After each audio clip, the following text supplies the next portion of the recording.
There's a certain group of F-150 owners who swear by the zip tie mod.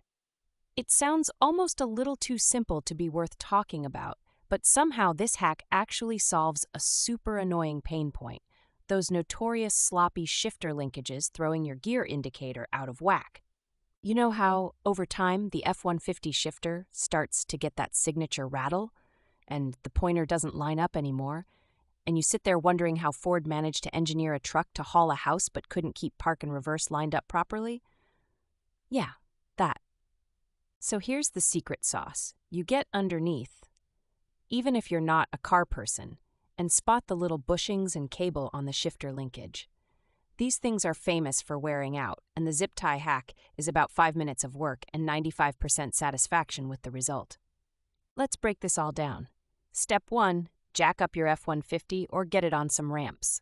Safety first, obviously. Nobody's popping in a zip tie while the truck's in neutral and rolling towards the driveway next door. Chalk the wheels, live to tell the tale. Now slide under and look for the shift linkage right above the transmission.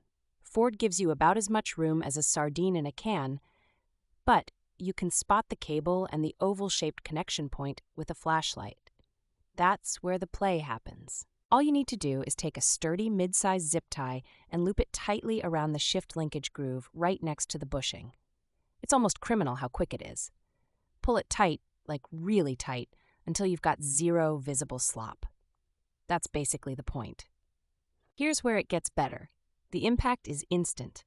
About 9 out of 10 F-150s with this problem will shift smoother, and the gear indicator lines up like showroom new. It's not just a placebo. This really does keep the cable from flexing out of spec. A common rookie mistake: using a cheap, thin zip tie. Don't do it. Spring for industrial quality. If the tie breaks, you're back to flopping gear shifts, and you'll be roasting under your truck all over again. $2 is worth an hour of your life.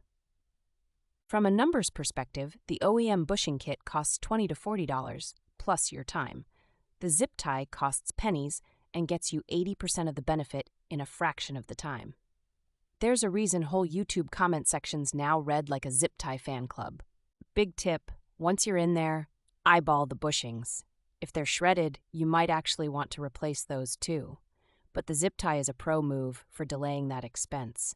It'll bridge you over until a real repair, sometimes for the life of the truck. What's wild is that I've seen some drivers put 25,000 miles on a zip-tied linkage. No bad side effects. We're not talking about holding up the Golden Gate Bridge, after all. It's just keeping a cable from wobbling every time you shift into drive. Some guys in forums recommend doing 2 zip ties for redundancy. You can do it, but be careful not to bind the linkage, otherwise fixing one thing creates another headache. Just keep it tight and check your travel through all gears. If your truck's still under warranty, sure, get the dealer to do the official fix. But if you're out, or just impatient, this low-tech zip tie mod is one of those clever little hacks that get you back on the road in 5 minutes flat. No fancy tools, no drama.